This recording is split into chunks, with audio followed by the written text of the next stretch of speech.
You don't need to be a genius to realize that Trump's not talking about babies that come from Norwegian vajayjays. No. He wants to white out the Constitution so that he can whiten America. That's what he's planning to do here. All right, I just thought since, the South Africans are in the news, I would play that. I had a question for you, Mr. O'Brien. Is the Equal Protection Clause part of the 14th Amendment, yes or no? Yes, it is. Okay, thank you. And Mr. McCotter, is the Due Process Clause part of the 14th Amendment, yes or no? Yes, although each clause uses different language. Yes, I do know, but thank you for that. I ask those questions because I have heard no objection from this body, no quarrel, no disagreement with the fact that the Equal Protection Clause and the Due Process Clause are embedded in the U.S. Constitution through the 14th Amendment. In fact, this country's president, that so many revere, has invoked the Due Process Clause on the regular, as he should, because it is his right. And he has, in fact, showed the country how due process works when applied without prejudice.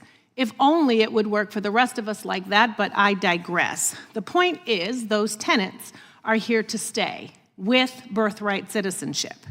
So I want to talk about the times that gave rise to the 14th Amendment. It was 1868. There was the aftermath of the 4-year divisive, destructive Civil War that killed roughly 750,000 soldiers, or 2% of the population. Resistance in the form of Reconstruction, a massive tsunami in a soon-to-be U.S. territory that killed 70 people, and in the aftermath of the 1868 Louisiana Constitution, which gave black men the right to vote and a public education, you had the Louisiana Massacre, where black people were murdered trying to vote. As people would say from my hood in LA, the white folks went cray-cray. And in spite of all of that, white congressmen showed up in 1868 to debate the 14th Amendment because in the midst of the madness and violence of the time, it was that important. And it passed with birthright citizenship, those 3 clauses. And these tenets forever changed this country. The 14th Amendment is a pillar of American law in a good way, and it has been for 160 years. Everyone recognizes that it should not be touched, that it is sacrosanct, even Justice Scalia. And Scalia, whose ideology I do not support, his reasoning is that the full 14th Amendment, which includes the Due Process Clause and the Equal Protection Clause, as well as birthright citizenship, was based on originalism, textualism, and traditionalism, and that one should consider the political and intellectual climate, beliefs and prejudices of the time it was ratified, and the amendment should be protected, which is why it is worth revisiting 1868, because the origin story of the amendment is as applicable now as it was then.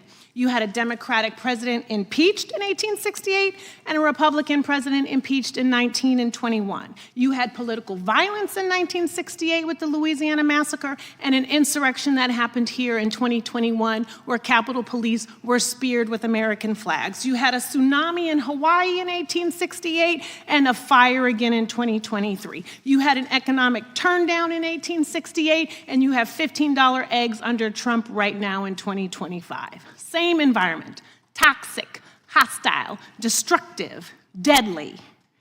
And let's be clear, they had immigrants back then too. Irish, Jews, Germans, Italians, people who couldn't speak English, but they saw through the moment and passed the 14th Amendment. And it's not like this country has not had moments where people have felt under attack.